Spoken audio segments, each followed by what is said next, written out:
ഇത് ശേഷമാണെന്നൊന്നും മനസ്സിലാക്കാൻ വ്യാഴാഴ്ച പറ്റും. വൈകുന്നേരമാണ് ഈ അടി നടക്കുന്നത് അല്ലേ? കറക്റ്റ്, വ്യാഴാഴ്ച വൈകുന്നേരമാണ് അടി പറ്റുന്നത്. ഈ വിവരം നിങ്ങൾ അറിഞ്ഞിരുന്നോ വ്യാഴാഴ്ച ഈ തല്ലുണ്ടാവുന്ന സമയത്ത്? ഈ സമയത്ത് അവിടെ കുട്ടികൾ കുറെ സംഘടിച്ച് നിൽക്കുന്നു എന്നുള്ളൊരു ന്യൂസ് ആ ഒരു ചായക്കട ഉടമ ഉണ്ട്, അവരാണ് നമ്മളെ വിളിച്ച് പറയുന്നത്. ഇങ്ങനെ കുട്ടികൾ അവിടെ നിങ്ങളെ കുട്ടികളാണെന്ന് തോന്നുന്നുണ്ടോ, ഒന്ന് പെട്ടെന്ന് ഇടപെടണം എന്ന് പറഞ്ഞപ്പോൾ തന്നെ ഞാൻ അവിടെ സ്ഥലത്തില്ലായിരുന്നു.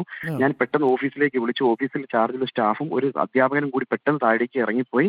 ആ സമയത്ത് തന്നെ അവിടെ ചെറിയ ചെറിയ സംഘർഷം നടക്കുന്നുണ്ട്.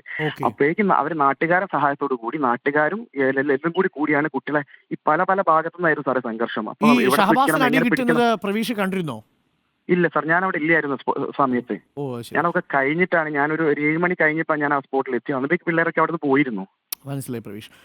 ഈ അവിടെ ഈ തല്ലിയ കുട്ടികൾ നമ്മുടെ ട്യൂഷൻ സെന്ററിലുള്ള കുട്ടികളുണ്ടോ? ഉണ്ട് സാർ, ഉണ്ട്. ഈ തല്ല് കിട്ടിയവരും ഉണ്ടാവും അല്ലേ? 2 കൂട്ടരും ഉണ്ടാവും. ഇല്ല, തല്ല് കിട്ടിയ അവിടെ അന്ന് വന്ന ഭൂരിഭാഗം വന്ന ആ 40ഓളം വിദ്യാർത്ഥികൾ ഒന്നും നമ്മളവിടെ പഠിക്കുന്ന പിള്ളേരല്ല.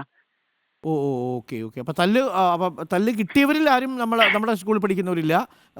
ഈ തല്ലുമായി ബന്ധപ്പെട്ട് വന്ന കുറച്ച് പേര് നമ്മുടെ കുട്ടികളാണ് അല്ലേ? അതെ, വിരലെണ്ണാൻ പറ്റി ഒരു 5-6 പേര് മാത്രം അവിടെ നമ്മളെ ടീച്ചേഴ്സ് ഐഡന്റിഫൈ ചെയ്തിട്ടുള്ളൂ. അപ്പോൾ തന്നെ ടീച്ചേഴ്സ് എന്ത് ചെയ്തു, ആ സമയത്ത് തന്നെ അവരെ വീട്ടിലേക്ക് വിളിച്ചു പറഞ്ഞു,